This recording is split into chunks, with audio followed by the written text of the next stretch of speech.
আপনি যে এই বেগুনি চাষ করেন, এই যে ভাইরাসের জন্য তো চাষেই মার খেয়ে যায়, তাই আপনি কি করণীয়টা একটু বলেন তো প্রথমে চাষে। প্রথমে চাষে আমরা এক এক শতক জমিতে এক এক কেজি চুন দিছি। হ্যাঁ, হ্যাঁ, প্রথম মাটিটা ভেঙে নিছি হ্যাঁ, নাঙল দিয়ে, নেওয়ার পরে 1 কেজি করে চুন দিছি। দেওয়ার হুম, পরে হুম, এই জমি চুন দিয়ে মনে করেন 10 দিন এই অবস্থায় রাখিছি। হুম, রাখার পরে এই জমি মনে করেন সেচ দিছি। সেচ দেওয়ার পরে জমি থেকে 2 কেজি করে খৈল খাওয়াইছি।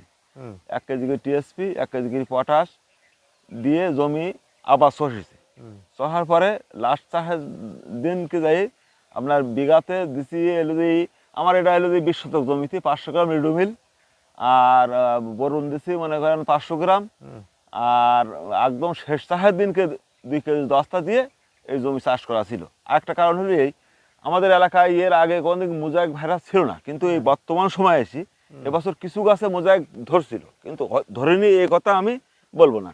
কিন্তু আমাদের গাছগুলো রোয়া দেখেন, এই যে গাছগুলো একটু একটু একটু পিছায় যান, এই গাছগুলো রোয়া ছিল দেখেন কত ঘন। একটা 12 ইঞ্চির মাথায় একটা করে গাছ লাগানো ছিল। এই যে এটা বীজ বেগুন, এই 12 তাই ইঞ্চি। আপনারা দেন না, ওই কি কয় ব্লিচিং পাউডার দেন নাকি ব্লিচিং পাউডার দিছিলাম 1 কেজি ওই দেওয়া। চাষে হ্যাঁ, চাষে চাষের সময় দেওয়া ছিল।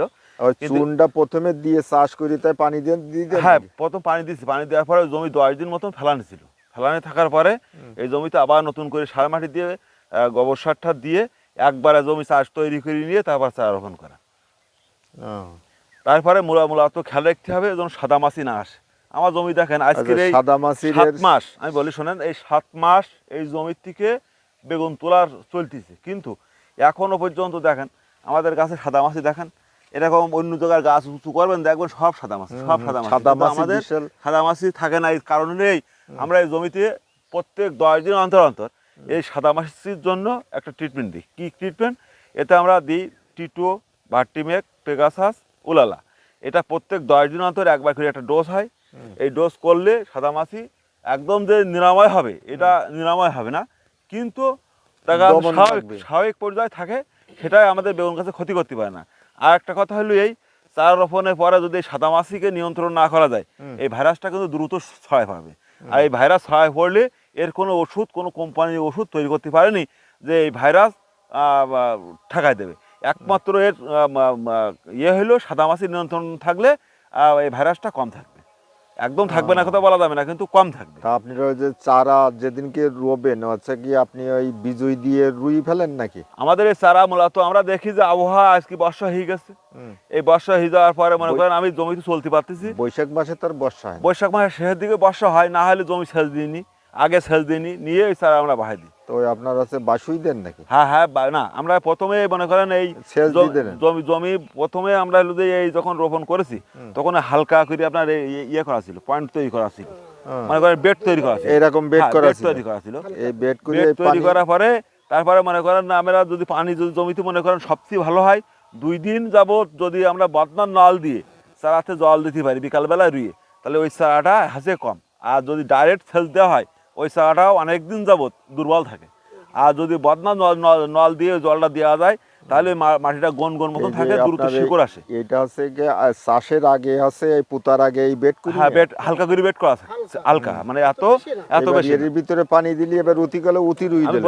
বলেছি 3 দিন 4 দিন মনে করেন বদনা নল দিয়ে যদি জলটা দেওয়া যায় সকালে আর একটু বিকালে যেমন তেমন করে জল, দ্রুত শিকড়টা আসে।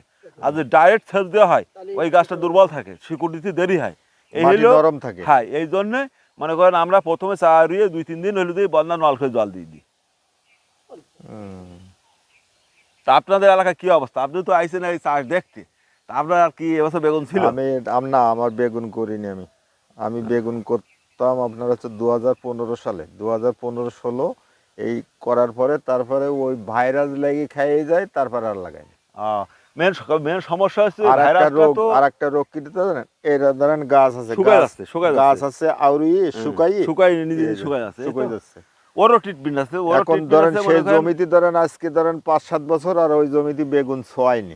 এবছর বেগুন লাগালে হবে, এবার বেগুন লাগালে হবে, limit কিন্তু করছে। আসলে কি জানেন, বেগুনই কিন্তু অত্যাধিক খাটনি আছে, যে শুধু যে বেগুন রুই তুলি শীতকালে হয়। দাদা আমি আমি বলি শোনো, 12 মাস।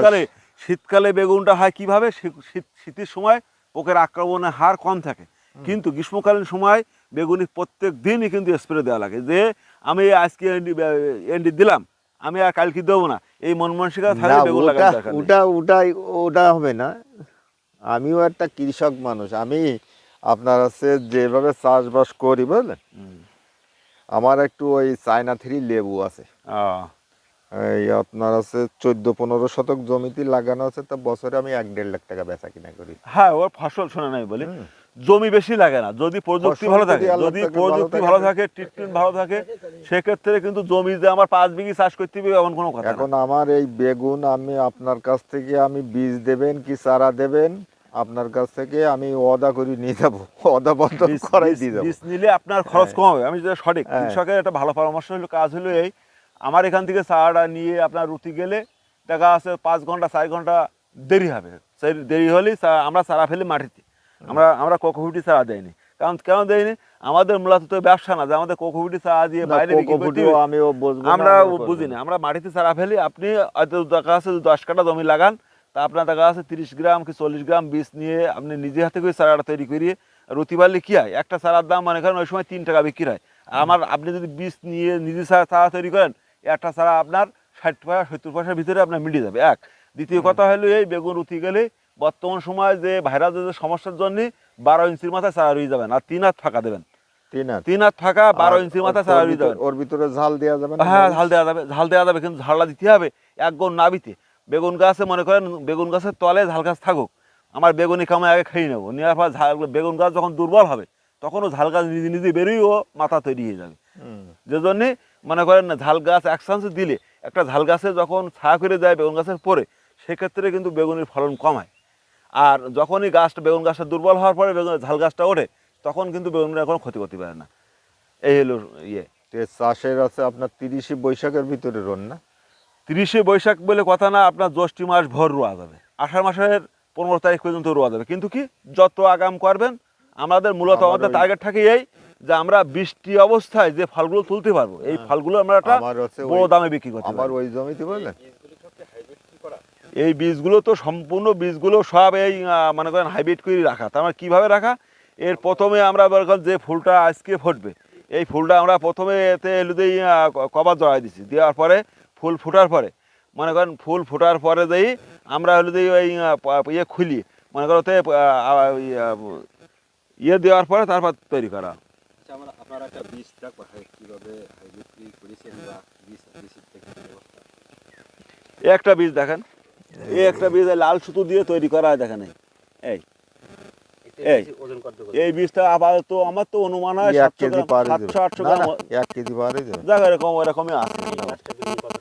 এই গাছটা বেগুন আছে, এই দেখেন ভেঙে যাবে। ও এখানে তো একটা আছে পাশে। আছে আছে ওপাশে আছে।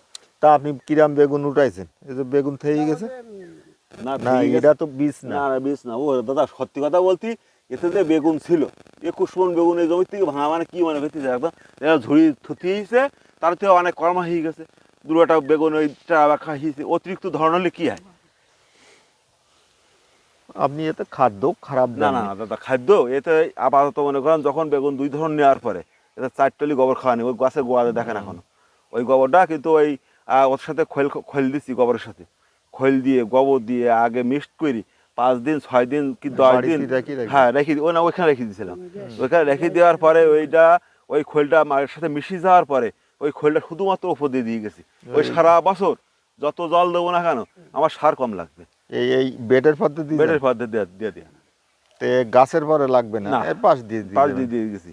তো দেখেন প্রমাণ বোঝা আছে তো, ওই গোবর সার দেখেন এখনো কি জাতীয় গোবর সার ওতে আছে, আর তারপরে গাছ কত ঘন দেখেন, তিয়া তো ঘন এত ঘন রাখা ওই সমস্যা হইলো হয়, কিন্তু আমার তো মুজে আসেনি, যার জন্য মারতে হয়নি, কিন্তু তাতে যে আমার ধরন খারাপ হয়েছে, ফল খারাপ হয়েছে তা কিন্তু আমার হয়নি। এ তো খুঁটু তো দিয়া। হ্যাঁ খুঁটু তো প্রত্যেক গাছেই খুঁটু দেওয়া ছিল, এমনি কি জানেন এতে খরচের ফসল, সত্যি কথা বলতে, কিন্তু কি যখন 100 টাকা 80 টাকা কেজি থাকে তখন খরচ বা কষ্ট কথা দাদা ওটা মনে কথা থাকে না, কথা কি ফল ছেঁড়া ফসল হ্যাঁ। আল্লাহ যদি দেয় হ্যাঁ হ্যাঁ তুলি ফেরা যায় না, আর এটাই হলো- এতে আছে এতে যে কি পয়সা আমরা একবার করছি আল্লাহ বললাম এরকম যে আমি দিছে। এই বেগুনটা 24 টাকা কেজি দিয়েছে, তা 16 মণ বেগুন এই জমির থেকে গত দিনকে ভেঙে দিছি একদিনে 16 মণ, আর তাতে মনে করেন 3 মণ টন ক্যাট বেরিয়েছে, আর 3 মণ বেরিয়েছে মনে করেন ছোট কুশি জাতীয়, মানে তার ধরা মনে করেন এই সাইজের বেগুন এই পোকার সাথেও চলেনি না, না, এই যে size বেগুন। এগুলো এগুলো খারাপ বেগুন। এগুলো মানে পোকার সাথেও চলে এই ভাঙিস তো কলাম কি আমি ভাঙিয়েছি তারপরে থেকে গেছে থাকে ওরকম থাকে। এই